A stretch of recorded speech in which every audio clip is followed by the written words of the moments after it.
Right. I came up with a cunning Sunday afternoon based plan. Because I thought, my clutch is gone. Obviously, big silver van, as you will have seen.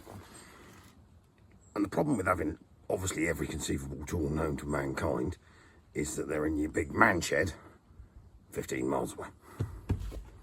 Which either means you've got to drive all the way to your big man shed, gather up everything you might think you might need to remove a gearbox, including like a big trolley jack, some lying boards, all that sort of helpful stuff for dismantling big 4.6 ton vans,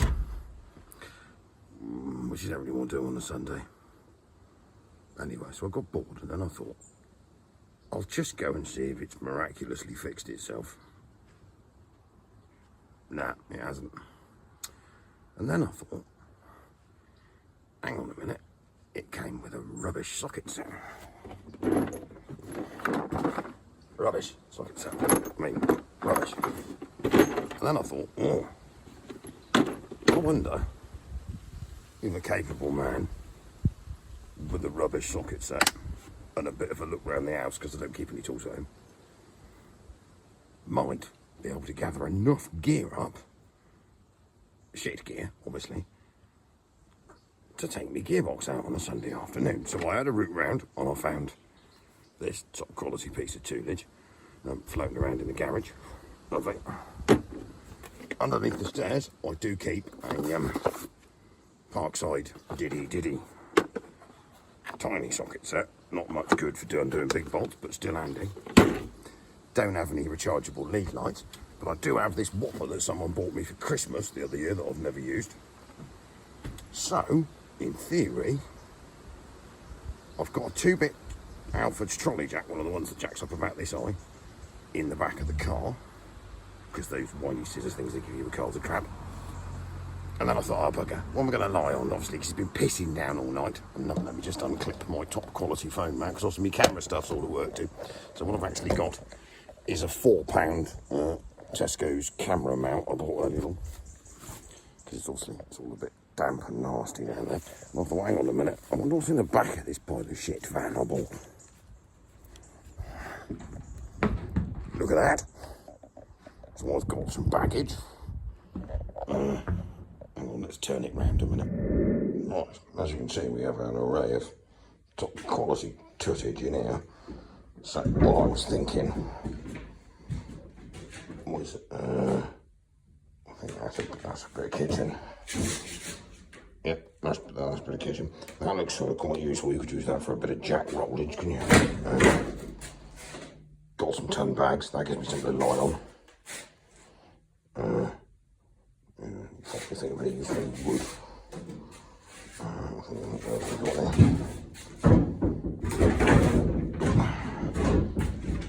I'm sorry, it's a bit bloody dark very quickly in this one. I've got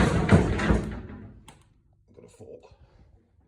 Well, I suppose if we haven't got any lever bars, that could be useful. Well, the junkage would be good here.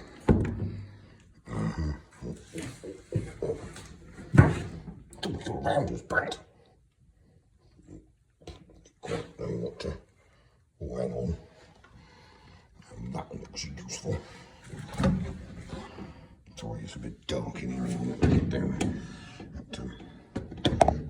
Relatively useful. That looks like a tin of lubricant.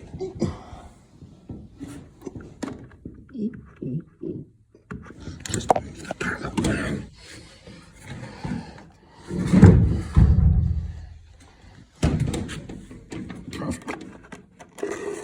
Beautiful. Yep, treasure. So I think we go for a bit of kitchen. Some lubricant. I might take the rounders back with me just because it looks useful. You never know when you might need one of those. I need to pack side base to the side of it. Perfect. Right, so I reckon armed with this quality multitude of tools and a silly I'm going to go take a gearbox out, because what else would you want to do on a Sunday afternoon? Right, I'll bring you with me. Right, so we've selected our top quality tools for our rubbish socket set. So I've managed to use that ratchet. I think that's a 10mm extension and half decent Lidl's one. So that hopefully should get the gear linkage off.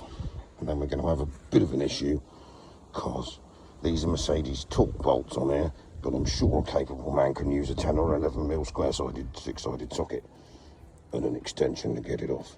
I'm feeling confident. I reckon that might work. Bit of bad choppage to get that under there. That worked out quite well. And I've got me top quality torch light positioned over there. And we are on it. Right, set wrap. We've managed to use the done whatever it is rubber socket set to remove the gear cable and the gearbox wiring eyes. Top quality dome lightage is working. We are having some issues on clearance, obviously, because one's not quite as svelte as one used to be after too many pints of lager and pies. But it's a bit tight in here, so one might need to go to the gym a bit more often, or go to the gym not more often. Might want to go to the gym. So, cutting plan next. 15mm bolts hold back of prop shaft. Might leave those until I can get the bolts off the bell housing with an 11mm socket and a rubbish bar instead of the correct star or talkie head thing. Then we've got to overcome the 18mm bolts holding said prop shaft mount on, and that one to get it out the way to get a gearbox out. I haven't quite decided how. I might have to go and find some, because I've got some 16mm sockets here, but I think it's possible. So I'm going to put you lot over there using a £4 Tesco's camera mount and a top quality piece of kitchen I found earlier on. And then you can sit here and watch a fat bloke lie under a Sprinter in the wild, because it's not very good. I keep losing toolage, and try and see if he can get. Oh my God, it's gone quite fat. Get this out from underneath here.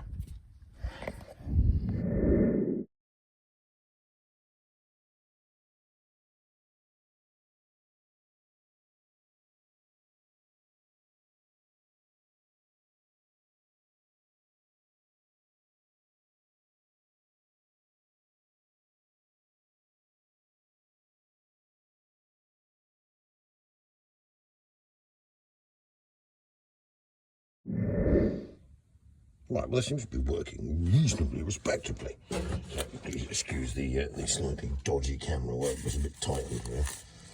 So we have discovered that great job be done rubbish. What does it actually say on it? We'll check.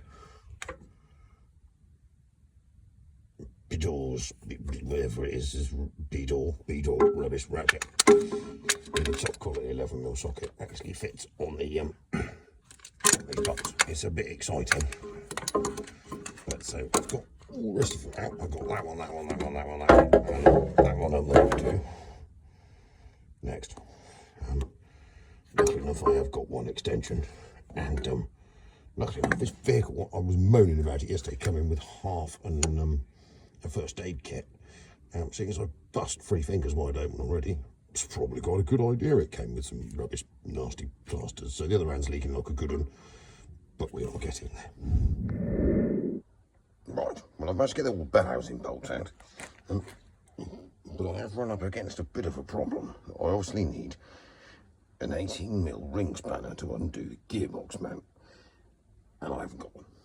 So after another route in the shed, I found a rusty 9/16 5/8 selection of Manky spanners and an adjustable, and I did find an 18mm socket, which I sort of knew I had because I put it in my pocket. It's all coming together, honestly. So that was lying in the key thing in the house, and this was lying in Sharon's grandfather's collection of aging tools in the garage, which was for Sharon.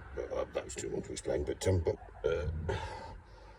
just sort of coming together fairly well, even to the fact that he thought I've had to use the first aid kit to stop myself leaking, and this thing obviously came with a load of crap and some manky bits of cut up towel which I was going to throw away the other day. But they've come in really, really handy, because obviously we haven't got any rags. So the current I'll go underneath and show you how far I've got. The problem I have is I need to get this 18mm bolt out, which holds the gearbox mount on, so I can then use my 2-ton rubbish Alfred's trolley jack to jack that up bit up there. Take these bolts out, which hold the cross member on both sides. The other two are there. And then basically I can drop the gearbox cross member out of the way, which will give me much better access to everything.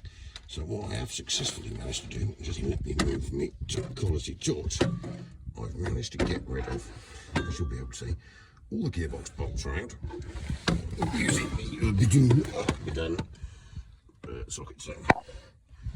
Gear linkages off, exhaust clamper mount, she's out.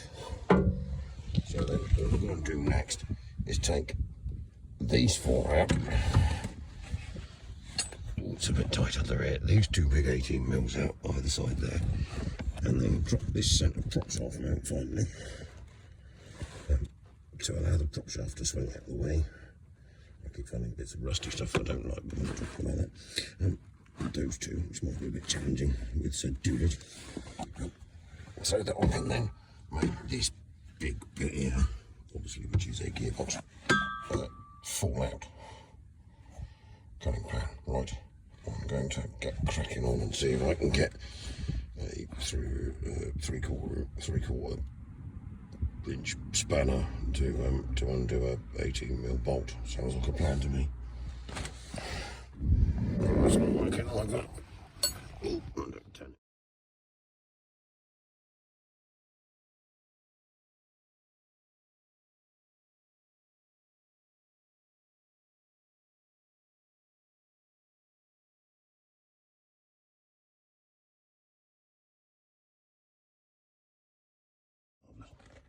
Right, prop shaft out the way. I've discovered that 18mm B-Doom sockets aren't very good. Broke that, 19, that did it. So she's lying over there. Next problem was, let me go and get the big dome knife tools. Gearbox. God Christ, remember on my front right gearbox, cross member bolts are 16mm. And the one thing your Bedun socket set doesn't have is a 16mm socket, and the 17's quite floppy and they're very tight. So I have discovered that if you use said not all 5/8 of an inch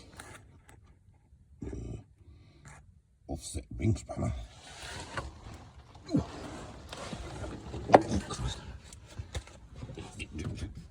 just not enough space for a fat bloke.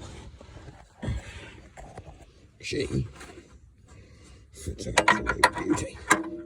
That perfect. So what I'm going to do is loosen them off using a 5/8 ring spanner that we shouldn't be using on a metric bolt, both sides. Got to get the turn big dome knot around. Got to get clutch. Oh dear, this is not going well, is it? Got to get the clutch cylinder pipe off, which is up there somewhere. There. Off. And then it'll drip all over the place. Now, I will give you a top tip when doing this. Stop it dripping all over the place.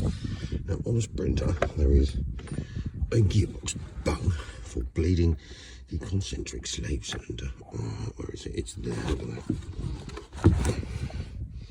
So what you normally do is pop the gearbox bung out, which appears to be full, was massively full of clutch on it because that's what fell out, and nick the rubber bung off of the end of the internal gearbox, internal concentric slave cylinder, which fits marvellously on the end of the drippy pipe up there, like so, yeah, and stops it dripping on your head. Right, I'm going to go and get a trolley jack. Well, I've got my 2-ton, just about lift, top quality Alfred's trolley jack installed. So I'll put my fang down here. I'll have that back. I've obviously, as you've seen recently, got the prop shaft on, by the way. I've got the bolts loosened off using my 5/8 spanner, and I've even used a tub of freon oil I found in the back to, well, GT85 in one of them knobbly cans that your granddad had years ago, and for lubing the bolts up to make them a bit easier. So I'm going to go back to me B-Dune 17mm socket, take these out, let that down, and then that will come out of the way. We'll throw that out there. And then in theory, hopefully, with a bit of wogglage, that'll leap out and try and kill me. But I've got a cunning plan involving a trolley jack, and I don't remember them being that horrifically heavy. And I've still got to disconnect that line over there. And then in theory, we can see what's wrong with the clutch and get on tomorrow, bring some proper tools, put it back together properly with some proper gear after I've jacked it up so I've got some room. And for all of you people who are wondering, how does this man manage to use such awful pieces of equipment to do such jobs like the wrong size spanner and utter junk? I'm trained as a farmer originally, so if anyone knows anything about farmers, you'll find they never used to like buying you the correct equipment. It was a make, do and mend situation most of the time due to tightness. So ingenuity was always useful. Right, I'm going to go and take this out now. Right, gearbox cross member out the way. I reckon one good wiggle, she's separated up there. Good wiggle, bit of decent sized manpower, and my gearbox will be out on the floor. Right, here goes nothing. Oh, blimey. Remember to go far enough back not to get landed on by a gearbox. Perfect. Right, that's going to need to cut back here. Oh, there's a gearbox. Whoa. Right, as expected, I think the clutch might have failed, because that would appear to be quite a lot of clutch-based material having fell out in the bottom of there. So what I'm going to try and do now is roll that out the way over there, because it's got quite dark, because someone put the clocks back and I forgot about that. And then we'll try and go down here and go and take that off and see what's left in behind it. I don't think we got much pressure plating on there anymore. I'd be surprised it doesn't drive.